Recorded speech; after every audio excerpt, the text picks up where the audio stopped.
I'm sitting at my dining room table, staring at an envelope that contains $280,000, the entire sum from selling my house, 17 years of mortgage payments, a lifetime of memories, all reduced to a single cashier's check with my name on it. Celeste Kingsley. My fingers rest on the envelope's edge. The paper feels expensive, official, final.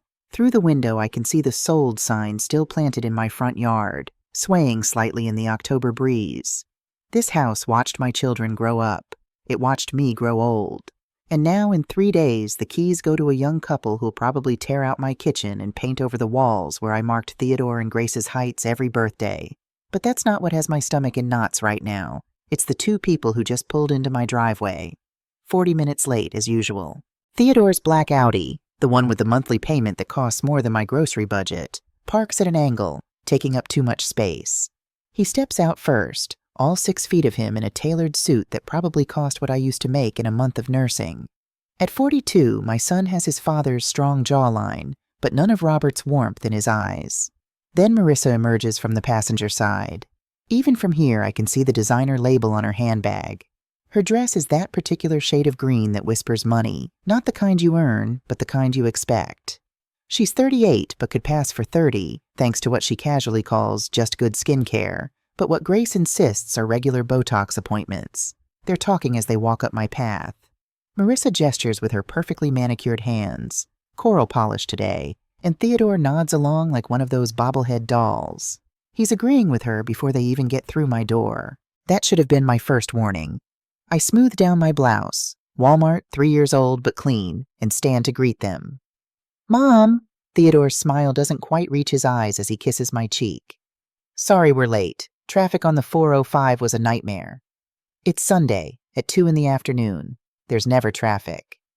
"Mother Kingsley," Marissa air kisses near my face, her perfume overwhelming in my small living room. "Your home looks so cozy. I'm going to miss visiting here." The way she says cozy, I know she means small, cramped, insufficient. "Where's Grace?" Theodore asks, looking around. "She'll be here any minute. Sit down, both of you. I made coffee."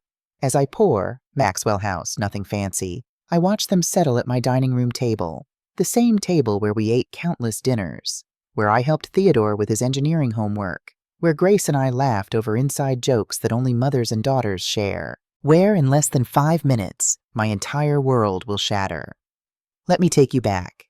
Back to when I was 32 years old, standing in a county courthouse in a white dress that cost $40, marrying Robert Kingsley, the most honest man I'd ever met. Robert was a contractor, not the kind who builds mansions in Beverly Hills, but the kind who shows up when he says he will, whose handshake means something, who believes a fair day's pay for a fair day's work isn't just an expression, but a way of life. We were happy in a way I didn't know was possible, happy in a rented apartment with secondhand furniture, happy eating spaghetti 3 nights a week, because that's what we could afford, happy planning for a future we were building together, brick by brick. Theodore came first. Born on a Tuesday morning in March, screaming his lungs out, all 8 pounds of indignation at being forced into the world. I was 26, terrified, completely unprepared for the tsunami of love that hit me the moment they placed him in my arms. "He's perfect," Robert whispered, tears streaming down his face. "Celeste, we made something perfect." 3 years later, Grace arrived, quieter than her brother, but with these eyes, these knowing, ancient eyes, that seemed to see straight through to your soul. Where Theodore demanded, Grace observed. Where Theodore pushed, Grace waited. We weren't rich. God, we were so far from rich. But we were building something. Robert's business was growing. I'd gone back to nursing part-time at Riverside Community Hospital. We were saving for a down payment on a house. The American dream, right? Then, on a Thursday afternoon when Theodore was 19 and Grace was 16, Robert collapsed on a job site in Pasadena. Massive heart attack. The paramedics said he was probably dead before he hit the ground. He was 47 years old. I remember the hospital waiting room, the same hospital where I'd worked for years, sitting there in my nurse's scrubs because they'd called me straight from my shift. I remember Grace holding my hand, silent tears running down her face. I remember Theodore pacing, pacing. His jaw clenched so tight I thought his teeth might crack. I remember the doctor, my colleague, someone I'd eaten lunch with 100 times, walking out with that look on his face, the one you never want to see. And I remember thinking, this is it. This is where everything ends. But I was wrong. It wasn't where things ended. It was where I learned exactly how strong I could be. The funeral cost $4,000. We had $1,800 in savings. I sold my wedding ring, the one Robert had saved 6 months to buy, to a pawn shop for $500. The rest went on a credit card with an interest rate that should have been criminal. The night after the funeral, I sat at this very table with bills spread out in front of me like accusation letters. Rent due, utilities, Theodore's college tuition for the fall semester, Grace's school expenses, groceries, everything. The numbers didn't add up. No matter how many times I did the math, we were drowning. Theodore appeared in the kitchen doorway, his eyes red and swollen. "Mom, I can drop out. Work full time. Help with—" "No." My voice came out harder than I intended.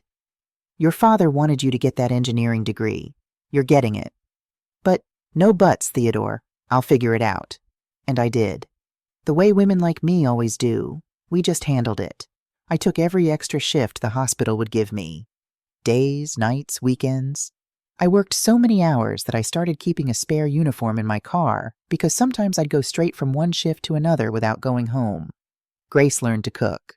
By 16, she could stretch a pound of ground beef into 3 meals. She took care of Theodore, made sure he got to his classes, did her own homework at midnight because that's when she had time. I sold everything that wasn't nailed down. My mother's pearl necklace.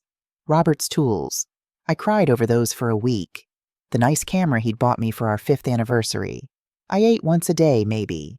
Sometimes I'd pretend I'd already eaten at the hospital so Theodore and Grace could have seconds. I told myself the hunger was just part of the deal, the price of motherhood. For 5 years, I lived in a fog. Work, bills, sleep for 4 hours. Repeat.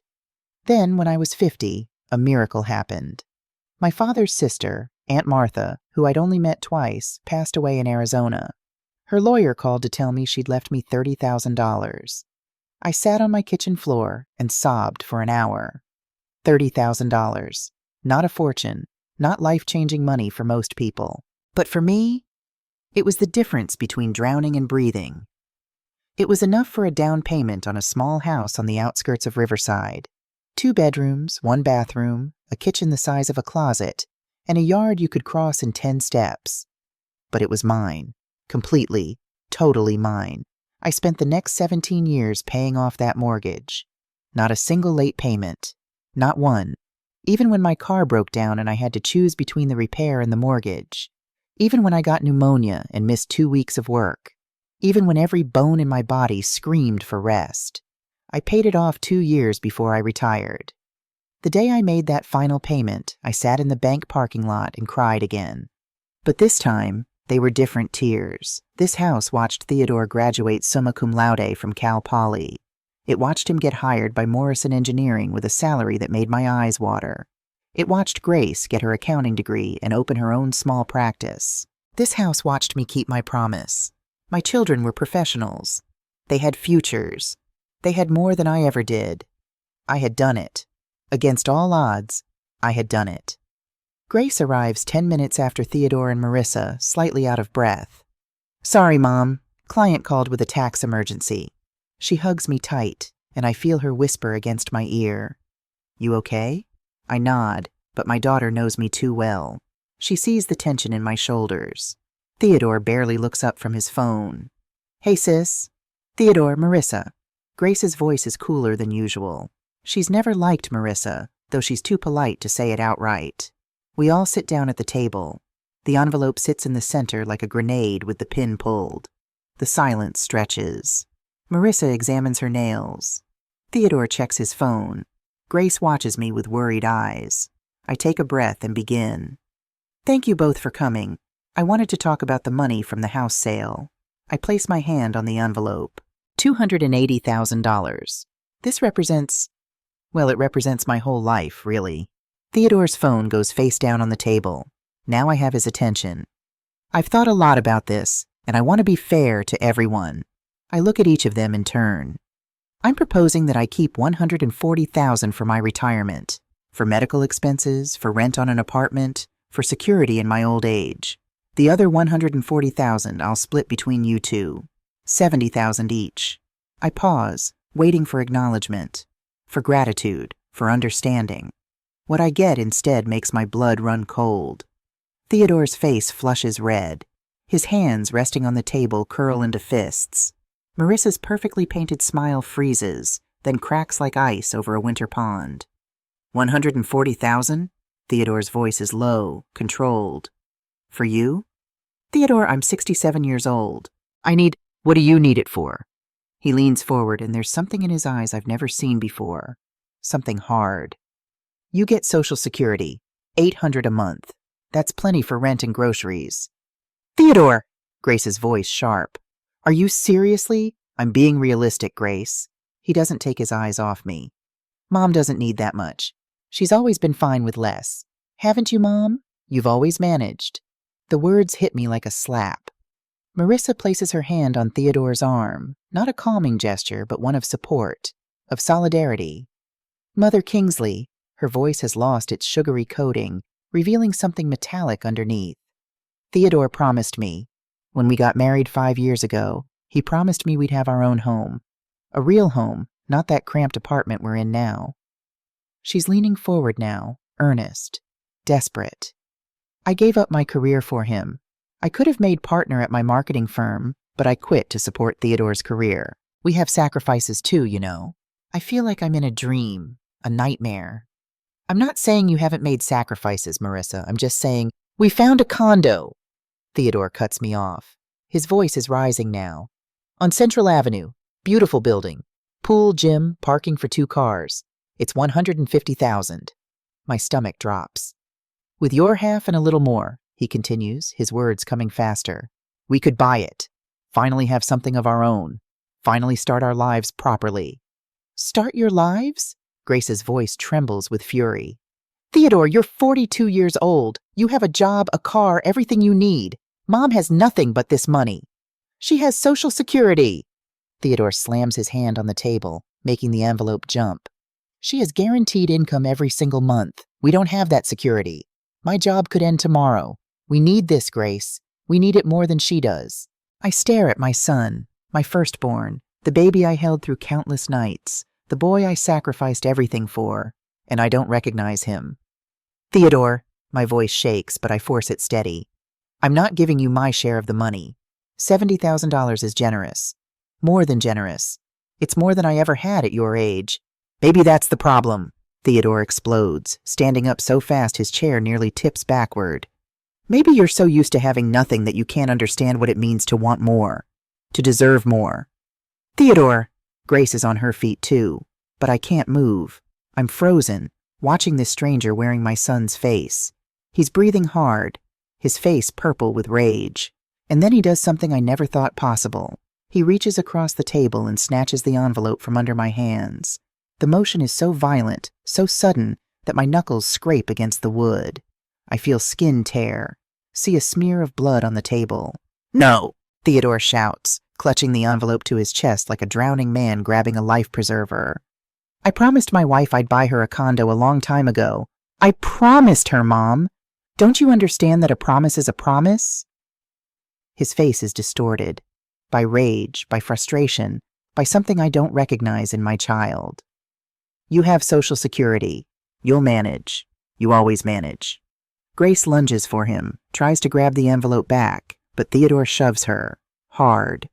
My daughter stumbles backward, her hip hitting the corner of the table, then slams into the wall. A framed photo crashes to the floor, the one of Robert holding baby Theodore, both of them laughing. The glass shatters. Everything stops. I'm staring at my empty hands on the table, at the drop of blood from my scraped knuckle, at the broken frame on the floor, at my daughter pressed against the wall, shock written across her face, at my son stuffing my future into his jacket pocket, and at Marissa standing beside him with an expression that chills me to my core. She's not surprised, not shocked, not horrified by her husband's violence. She looks satisfied, like this is exactly what she wanted, exactly what she planned. Theodore is right, Mother Kingsley. Her voice is calm, almost cheerful. You're strong. You've always been strong. We need this money more than you do. It's really that simple. Theodore's breathing is heavy as he backs toward the door. We're going to the real estate office tomorrow morning. Monday, 10 o'clock. We're buying that condo. His voice drops lower, dangerous. And when we do, when we finally have something of our own, maybe you'll understand that I did the right thing, that this was necessary. Give me back my money. My voice sounds distant to my own ears. Cold. Right now, Theodore, or I'm calling the police. He laughs. Actually laughs. It's a sound I've never heard from him before. Cruel, bitter alien. And tell them what, Mom? That your son took money from your house sale? The money you were supposedly going to split with us anyway? He steps closer. They'll see a confused old woman trying to accuse her own family. They'll see a family matter, not a crime. He leans down until his face is inches from mine. Besides, do you really want to destroy your own son? Want me to have a criminal record? Want to ruin my life over money? Let's go, honey. Marissa takes his arm. We've done what we came to do. She looks at Grace with contempt. Enjoy taking care of Mommy now that she's left with nothing. Seems like that's what you always wanted anyway. Then she looks at me one last time. Don't worry, Mother Kingsley. When we have our condo, you can come visit. If you behave. And they walk out. Just like that. My son, my baby, my firstborn, the child I starved myself for, walks out of my house with $280,000 stuffed in his jacket. I hear his car start. Hear it back out of my driveway. Hear the engine fade into the distance. The silence that follows is absolute. Grace runs to me, pulls me into her arms. Mom, I'm so sorry. Oh God, I'm so sorry. We're calling the police right now. Right now. But I can't move. Can't think. Can only feel the weight of the envelope that's no longer in my hands. The weight of betrayal. The weight of having raised a son capable of this. No, I whisper. What? Grace pulls back, tears streaming down her face. I look at her, and something that's been dormant inside me for years, something hard and cold and calculating, wakes up. No, I say again, louder. We're not calling the police. Mom, he robbed you. He stole everything. Not yet. I stand up, surprisingly steady. Walk to the window. Theodore's car is long gone, but I can still see it in my mind. See his face. See Marissa's satisfaction. I turn back to my daughter. Your brother just made the biggest mistake of his life. He thought that because I'm old, I'm helpless. Because I love him, I'm weak. A smile touches my lips. Not a happy smile. The smile of a woman who just realized she's been playing by the wrong rules. He was wrong, Grace. So very wrong. What are you going to do? I look at my phone on the counter. I'm going to call William Pierce, your father's lawyer, the one who handled the estate. And then? And then, I say softly, I'm going to teach your brother a lesson I should have taught him years ago. I'm going to show him that his mother didn't survive 45 years in this world by being naive. I pick up my phone. Your brother thinks he's buying a condo on Monday morning, but what he doesn't know is that condo will never be his. Grace stares at me with a mix of worry and admiration. Mom, what exactly are you planning? I meet her eyes. Justice, sweetheart. I'm planning justice. I don't sleep that night. Grace insists on staying, sleeping on my couch, or rather not sleeping on my couch, because I can hear her tossing and turning through my bedroom door. But I need her here. Not for protection exactly, but for witness. For someone to remind me that what happened was real, not some fever dream brought on by exhaustion and disbelief. At 2 a.m., I'm sitting at my kitchen table with a cup of tea gone cold in my hands, the same table where Theodore grabbed my future. There's still a small blood stain on the wood where my knuckle scraped. I haven't cleaned it yet. Some part of me needs to see it, needs the evidence. Grace appears in the doorway, wrapped in her old high school sweatshirt. Mom, you need to rest. I can't. I stare at the blood stain. Every time I close my eyes, I see his face. The way he looked at me, Grace. Like I was nothing. Like everything I did for him meant nothing. She sits down across from me, takes my hands. What he did. Mom, it's not about you. It's about him. About whatever broke inside him. I should have seen it coming. How? How could you possibly have known your own son would... Her voice cracks. She can't finish the sentence. We sit in silence for a long moment. Then Grace says something that changes everything. "Mom, I recorded it." I look up. "What?" She pulls out her phone, hands trembling slightly. When Theodore started getting aggressive, something told me to start recording. I kept my phone low, by my side, but she swipes, taps, then turns the screen toward me. And there it is, all of it. Theodore's face, purple with rage. His voice saying those words. "You have Social Security, you'll manage." The moment he lunges across the table, my scraped knuckles, Grace stumbling into the wall, the photo frame shattering, Marissa's face, satisfaction written across it like a signature, every single second. "Grace," I whisper, "this is evidence," she says firmly. "This is proof. He can't claim it was a misunderstanding now. He can't say you're confused or that this was just a family disagreement." I stare at the frozen image on the screen. Theodore, envelope clutched to his chest, his face transformed into someone I don't know. That cold, calculating part of me. The part that kept me alive through Robert's death, through 5 years of working myself to the bone, through 17 years of mortgage payments, clicks into place like a lock finding its key. "We need William Pierce," I say. "Now." At 7 a.m. Saturday morning, I call William. He answers on the third ring, voice thick with sleep. "Celeste, is everything all right? Did something happen?" William Pierce has been our family lawyer since Robert died. More than that, he was Robert's best friend. The man who held me up at the funeral when my legs wouldn't work. The man who handled Robert's estate for free because that's what friends do. "William, I need you. Today. It's urgent." There's a pause. William knows me well enough to understand that I don't use the word urgent lightly. "Give me an hour. I'll bring coffee." When William arrives, he's carrying a tray of Starbucks and wearing the concerned expression of a man who's about to hear something terrible. He's 63 now, silver-haired and sharp-eyed, wearing weekend jeans but with the briefcase that never leaves his side. "All right, Celeste, tell me what happened." Grace and I have prepared everything. The video queued up on her phone, bank statements showing the house sale, the envelope, or rather the description of what was in the envelope before Theodore took it. William watches the video 3 times. Each time his expression gets harder, more professional, less friend, more attorney. When it finishes the 3rd time, he sets the phone down carefully, as if it might explode.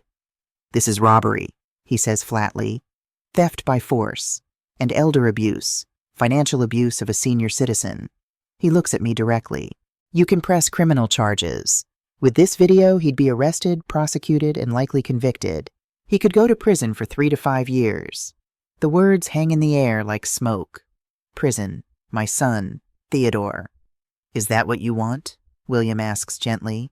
I think about Theodore as a baby, screaming in my arms. As a boy, running to me when he skinned his knee. As a teenager at his father's funeral, trying so hard to be brave. As a young man in his graduation cap, hugging me and whispering, "I did it because of you, Mom. All because of you." Then I think about the man who shoved my daughter into a wall. "I don't want to destroy him," I say slowly. "But I want my money back.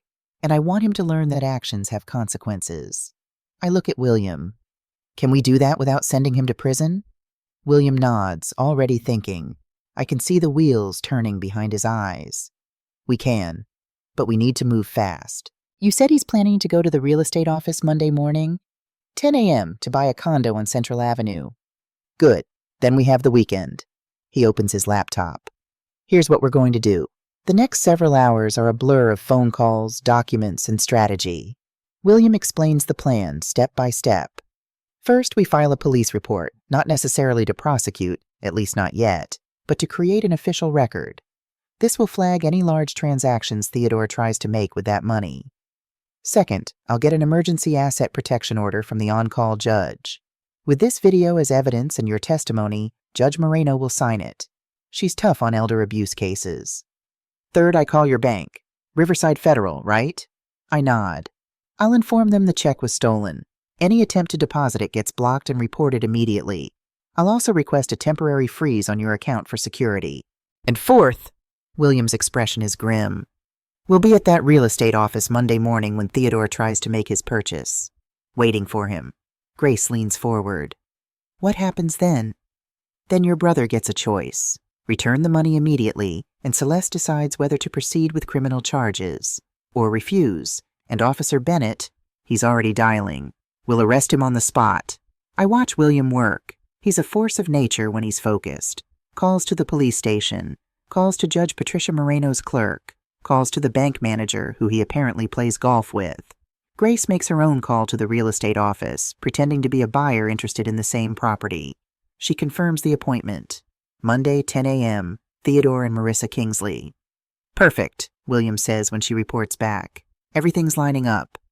That evening, Grace asks the question I've been avoiding. Mom, are you sure about this? We could still just call him. Ask him to return the money.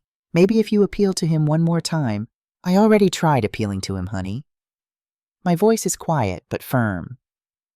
I tried reasoning. I tried talking about fairness, about my needs, about basic human decency. He responded by taking what wasn't his and hurting you in the process. I look at my daughter, my youngest, who has always been too kind, too forgiving. Some people don't learn until they face real consequences. Theodore needs to learn that I'm not someone who can be bullied or manipulated, that I deserve respect. Grace nods slowly. You're right. I know you're right. It's just, he's my brother. I know, sweetheart. He's my son. I take her hand. But that doesn't give him the right to steal from me. Love shouldn't mean letting people destroy you. Sunday night, I don't even try to sleep. I lie in bed staring at the ceiling, mentally preparing for tomorrow. I think about all the times I was too soft on Theodore, all the excuses I made for his behavior. He's just ambitious. He's under pressure. He means well. Boys will be boys. How many red flags did I ignore? How many warning signs did I explain away because I didn't want to see the truth? Those days are over. At 7 a.m. Monday morning, I dress with deliberate care. A simple navy blouse, gray slacks, low heels, my hair pulled back in a neat bun, light makeup, just enough to look put together, not defeated. I want to look like what I am, a woman who has worked her entire life, who deserves respect, who will not be stripped of her dignity by anyone, not even her own child. William arrives at 7:30 sharp, carrying his briefcase and an expression that could cut glass.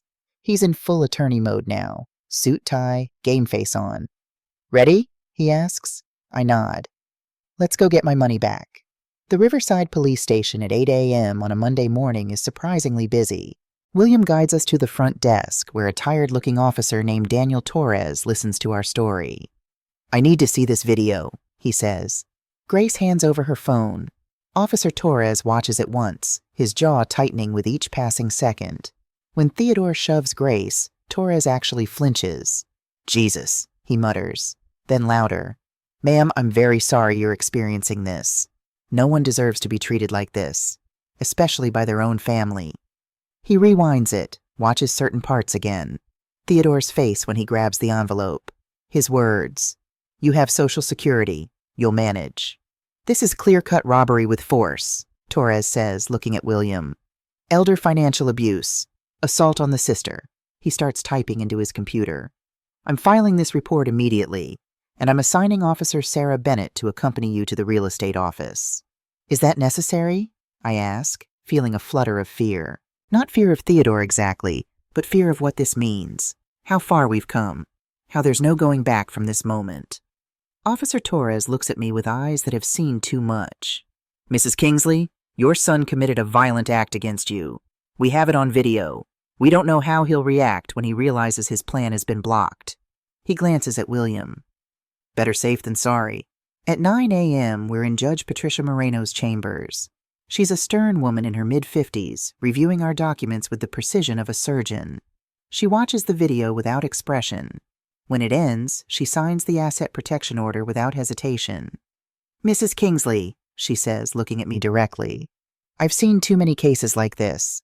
Adult children who view their elderly parents as ATMs, who take advantage of guilt, of love, of family loyalty. She slides the signed order across her desk. What you're doing takes courage. Many people don't stand up for themselves out of shame or fear of losing their family. She pauses. But let me tell you something I've learned in 20 years on the bench. A family member who abuses you has already left the family.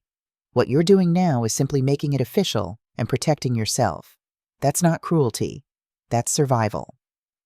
Her words stay with me as we drive to the real estate office. Central Avenue Realty is the kind of place that whispers money.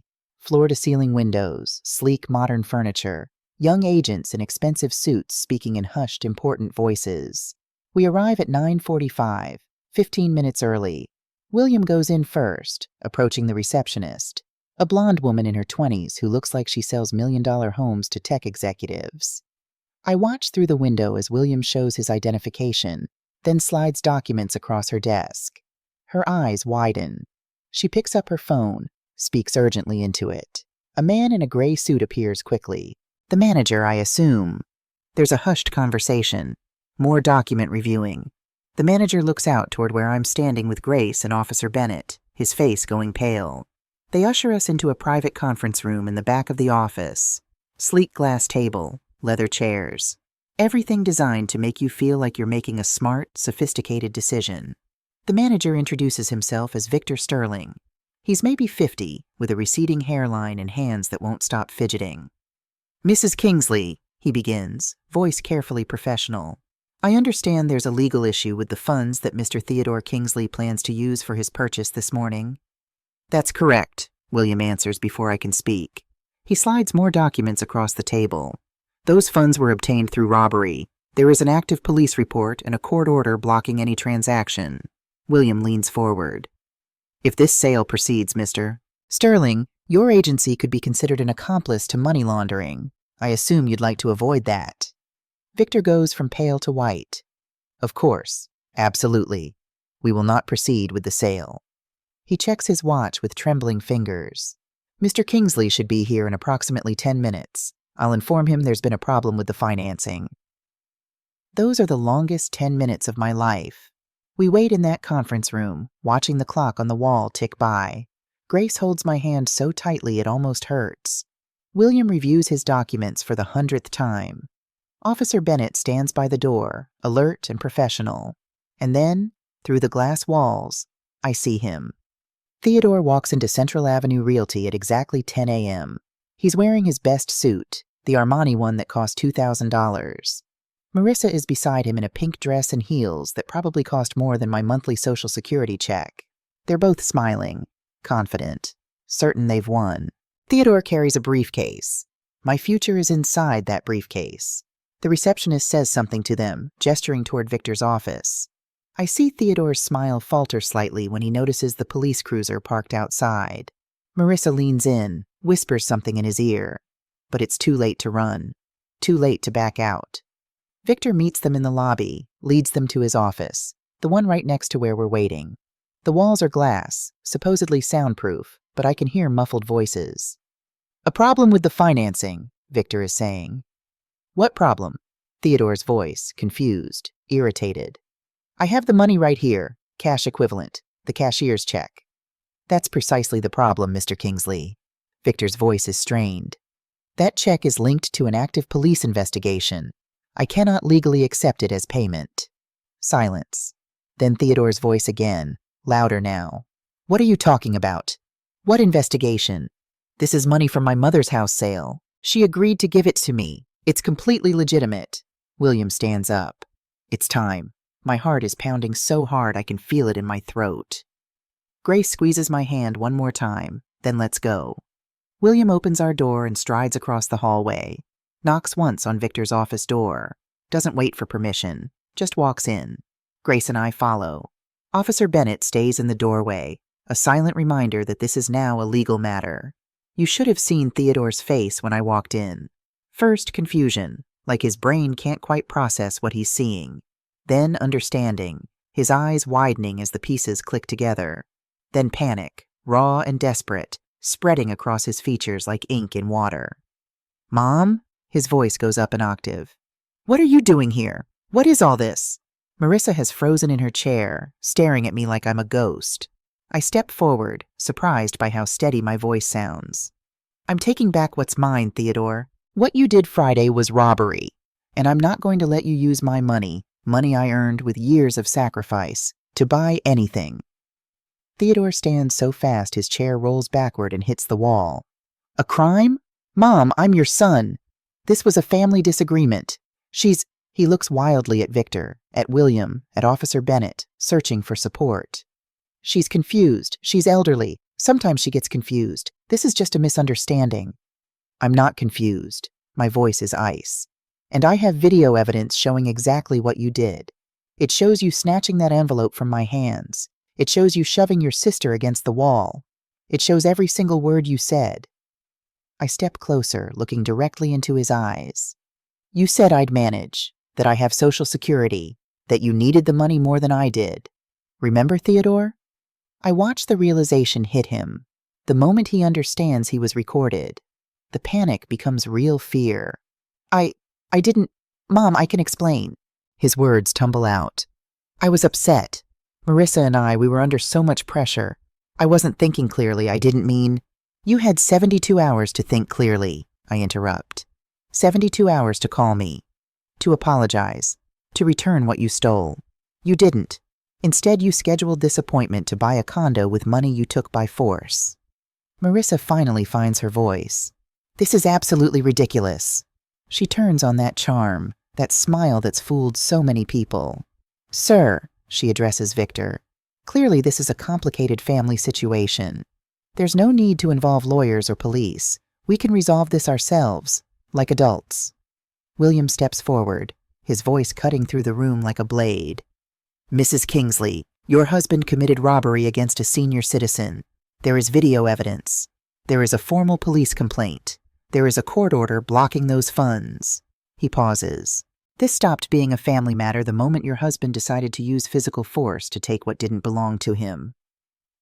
Theodore looks at me, and for a moment I see something that might be the old Theodore, the vulnerable one. Mom, please, don't do this. I'm your son. Are you really going to destroy my life over money? His voice breaks. After everything we've been through? Have you forgotten that I helped you when Dad died? That I was there for you?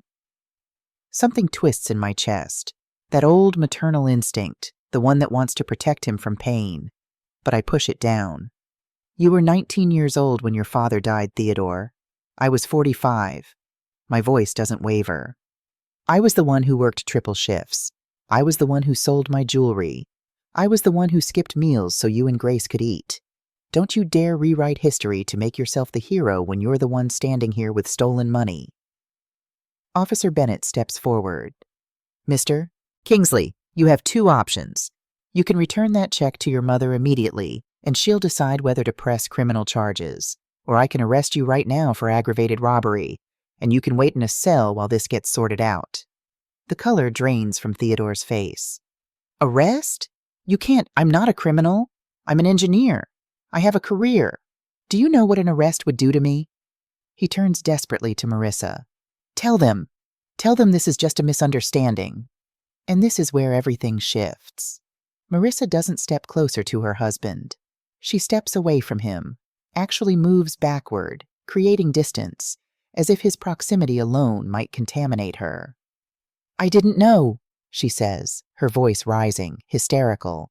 I didn't know he was going to do that. I didn't know he'd take the money by force. She's grabbing her purse now, her designer bag clutched like a shield. Theodore, tell them I didn't know you were going to rob your mother. I just said we needed a place to live. I didn't tell you to commit a crime. Theodore's face, God, the betrayal written across it is almost painful to see. Marissa, what are you doing? What I should have done from the beginning. Her voice is shrill now. Getting away from this disaster. I thought this was legitimate money. I thought your mother had agreed. She turns to Victor, to William, her words coming faster. I didn't know anything about this. I'm not going to prison because my husband decided to steal from his own mother.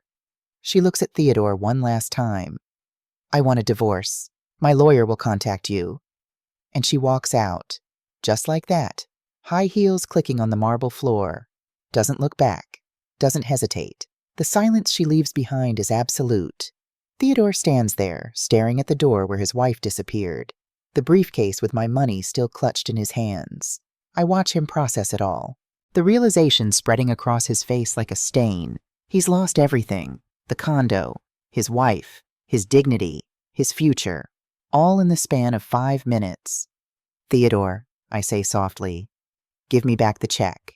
His hands are shaking as he opens the briefcase. He stares at the envelope for a long moment, the same envelope he ripped from my hands 3 days ago, the envelope that was supposed to be his salvation. Then, slowly, he extends it to me. I take it, hold it against my chest, feel the weight of it. "Now," William says, his voice all business, "we need to discuss the criminal charges. Mrs. Kingsley, the decision is yours.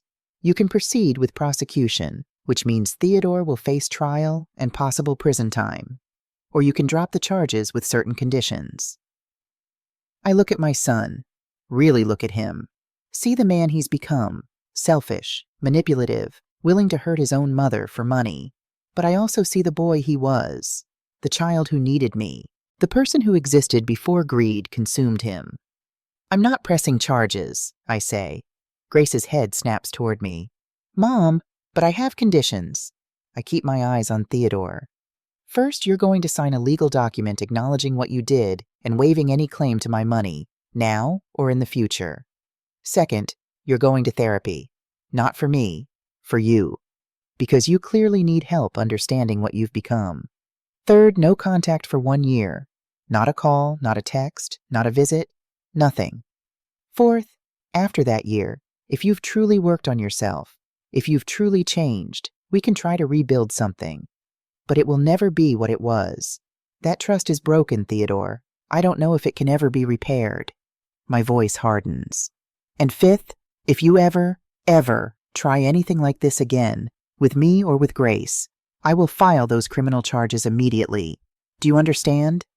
Theodore's face crumples. Tears stream down his cheeks. "I'm sorry, Mom. I'm so sorry. I don't know what happened to me. The pressure, Marissa, everything. It's no excuse. I know it's not, but I'm so sorry." "I know you are," I say quietly, and I realize it's true. He is sorry. Sorry he got caught. Sorry for the consequences. But I'm not sure he's truly sorry for hurting me, and that uncertainty is enough to keep my decision firm. William produces documents from his briefcase. "Sign here, and here, and here." Theodore signs with a trembling hand. Doesn't even read what he's signing. Completely defeated. Officer Bennett speaks up. "Mr. Kingsley, technically I could still arrest you.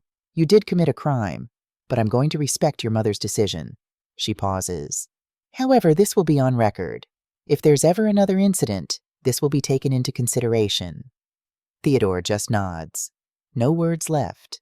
He stands slowly, moving like a man twice his age, and walks to the door. He pauses there, looks back at me one last time. "Mom, But the words won't come. He shakes his head and leaves. I stare at the closed door, part of me wanting to run after him, to fix it, to make it okay. But I don't move. That woman, the one who fixes everything regardless of the cost, died Friday when he grabbed that envelope. I'm someone new now, someone stronger. Grace touches my shoulder. "Mom, are you okay?"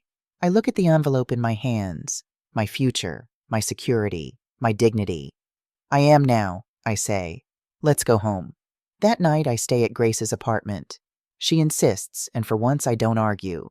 I need someone nearby, not for comfort exactly, but for witness, to confirm that what happened was real. I sit on her couch with a cup of tea I never drink, staring at the envelope that's back in my possession. $280,000. It should feel like victory. Instead, it feels like loss. "You did the right thing," Grace says for the 10th time, sitting beside me. "Then why does it feel so wrong?" "Because he's your son. Because you love him. Because even when people hurt us, it still hurts to watch them face consequences." She takes my hand. "But Mom, you gave him a choice. He made his. Now he has to live with it." William had arranged everything before we left. The check deposited into a new account with extra security protocols. The signed documents filed, the police report on record, everything legally protected. I'm safe. My money is safe. So why do I feel like I've lost everything? Around midnight, my phone rings. Unknown number. I ignore it. It rings again 5 minutes later. Then again 10 minutes after that. Finally, I check the voicemail. Mother Kingsley, Marissa's voice, but different now. No artificial sweetness, just exhaustion and something that sounds almost like honesty. I know you don't want to hear from me. I get it. But you need to know something. Something I only found out this morning. There's a pause. I hear her take a shaky breath. There is no condo, Mother Kingsley. There never was. I checked. The appointment at Central Avenue Realty? Theodore scheduled it himself. I thought we were going to look at properties. But when I called them this afternoon, after everything fell apart, they said they have no listing on Central Avenue that matches what Theodore described. My stomach drops. He made it up, the whole thing, to pressure you, to justify taking the money. Her voice cracks. But it gets worse. So much worse. Another pause. Longer this time. I went through his laptop tonight. He left it open when he went to shower. I know I shouldn't have, but Mother Kingsley, Theodore has been gambling, online poker, for 2 years. The world tilts. He's $190,000 in debt to some very dangerous people with names like V and the Collector, people who've been sending him messages, threats. I sink onto Grace's couch, phone pressed to my ear. The messages. God, the messages. You have 1 week or we visit your workplace. Your wife is very pretty. Be a shame if something happened. We know where your mother lives. Marissa's voice drops to a whisper. That's why he was so desperate. That's why he grabbed the money. It wasn't about giving me a condo. It was about staying alive. I'm not calling to make excuses for him. What he did to you was unforgivable, but I thought you should know the truth. He's not just greedy. He's in real danger. I left him tonight, filed for divorce, not because of what he did to you, though that was horrible, but because I finally saw who he'd become. The lies, the addiction, the manipulation of both of us. She pauses one final time. I'm sorry, Mother Kingsley, for my part in this, for pressuring him, for making him feel like he had to provide things we didn't need. I was part of the problem. I don't expect forgiveness. I just wanted you to know. The message ends. I sit in stunned silence, phone still pressed to my ear like I might hear more if I just wait long enough. Grace appears in the doorway. Mom, what's wrong? I tell her everything, every word of Marissa's confession. When I finish, Grace is pale. He's in debt to loan sharks? For gambling? $190,000. Jesus Christ, Grace paces. Mom, those people, if they threatened him, they might come after you too. We need to call the police again. Get protection. No, my voice is firm. This is Theodore's mess. He made these choices. He has to find his own way out. But Mom, no, Grace. I stand up, surprised by my own certainty. I've saved him too many times. I've sacrificed too much. If I bail him out now, he'll never learn. He'll never change. My hands are shaking, but my voice stays steady. He's a grown man. If he's truly in danger, he'll figure it out. Go to the police himself. File for bankruptcy. Ask his friends for help. Something. Anything. I look at my daughter. But he's not getting another dollar from me. Not for this. Not ever. My new apartment is on the 3rd floor of a building 20 minutes from Grace's office. 2 bedrooms, hardwood floors, and a balcony where afternoon sunlight pours through like liquid gold. I bought it for $75,000, leaving me with $205,000 still safely invested. Enough for emergencies, enough for security, enough to live with dignity. The apartment feels like a fresh start. New furniture that doesn't carry memories of Theodore's childhood. New dishes that have never served family dinners. New curtains that have never witnessed betrayal. I'm building a life that's entirely mine. My mornings start with walks in Riverside Park. I've made friends, other women my age who understand what it means to survive. Dorothy Walker from the 5th floor, a retired teacher with a wicked sense of humor, has become my confidant. You know what I love about being 68? Dorothy asks me one afternoon over coffee on my balcony. Nobody expects anything from us anymore. We can be selfish. We can set boundaries. We can say no. She raises her mug in a toast. To women who finally chose themselves. I clink my mug against hers, feeling something I haven't felt in years. Peace. Grace visits twice a week for dinner. She's met someone, James, a tax attorney with kind eyes and a gentle laugh. Watching my daughter glow when she talks about him fills me with joy I didn't think I'd feel again. "Mom," she tells me one evening, "James wants to meet you. Is that okay?" Of course it's okay. I'd love to meet him. He knows about Theodore, about what happened. I told him everything. She looks worried. I hope that's all right. Grace, you can tell the people you trust whatever you need to. I'm not ashamed of what happened. I'm proud that I stood up for myself. And I mean it. Theodore hasn't contacted me once in 6 months. True to his word, or perhaps just too ashamed to break it. Sometimes I wonder if he's safe, if he found a way out of his debt, if he's even alive. But I don't reach out. The boundaries hold. I've started a watercolor painting class at the community center. I'm terrible at it. My flowers look like colorful blobs, but I laugh more in those 2 hours than I have in years. I'm reading again. Really reading, not just skimming before bed. I'm halfway through a biography of Eleanor Roosevelt, and her words echo in my mind. No one can make you feel inferior without your consent. I stopped giving my consent. 3 weeks before the year mark, a letter arrives. Handwritten. Theodore's script. I'd recognize it anywhere. I hold it for 20 minutes before opening it. My hands shake slightly as I tear the envelope. Dear Mom, I know we agreed to no contact for a year. I'm mailing this now, but I wanted you to know I've respected that boundary. Every single day has been agony, but I kept my word. I'm in recovery. Not just for gambling, though yes, Marissa told you the truth about that, but for everything. The therapist says I have issues with self-worth, control, and facing consequences. She's not wrong. The gambling started after Dad died. I felt so out of control, like the world could take everything in an instant.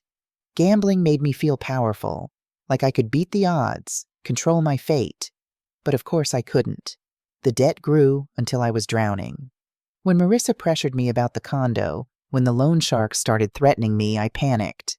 I looked at you and saw an easy solution. Money you didn't need. I convinced myself I deserved it, that I'd earned it somehow by being your son. I was wrong. So completely, horrifically wrong. The people I owed money to found out about the failed sale. They weren't kind. I had to file for bankruptcy, lost my apartment, moved in with an old college friend. I'm working as a junior engineer now, starting over at 43. But I'm alive, and I'm working on myself, not to win you back, not to get anything from you, for me. Because I finally understand that I was never the victim. I was the problem. What you did, confronting me, stopping me, saved my life. Literally. If you want to talk when the year is up, I'll be ready. If you don't, I'll understand.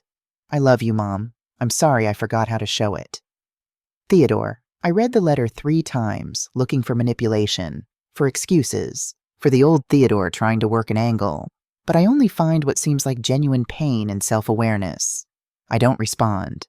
Not yet. The agreement was 1 year. I'll honor it. But knowing he's alive, that he's working on himself, lifts a weight I didn't know I was carrying. The coffee shop is crowded on a Tuesday morning. William Pierce sits 2 tables away, not with us, but visible. His presence steadies me. Theodore arrives exactly at 10. He's lost weight. Gray touches his temples. He wears jeans and a simple button-down, no designer labels. But the biggest change is in his eyes. The arrogance is gone. Mom, his voice cracks. Thank you for coming. He doesn't try to hug me. Sits across from me, respectful distance maintained. I'm not here to forgive you, I say immediately. I'm here to listen, to see if you've actually changed. I understand. You have every right to doubt everything I say. He tells me about his year, therapy twice a week, working with a gambling addiction counselor, attending GA meetings, living with his college friend Jake in a studio apartment in Pomona.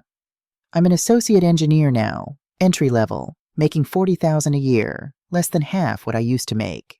He manages a small smile. But I own it honestly. No debt, no lies. What about the loan sharks? Bankruptcy eliminated most of it. The rest, he hesitates.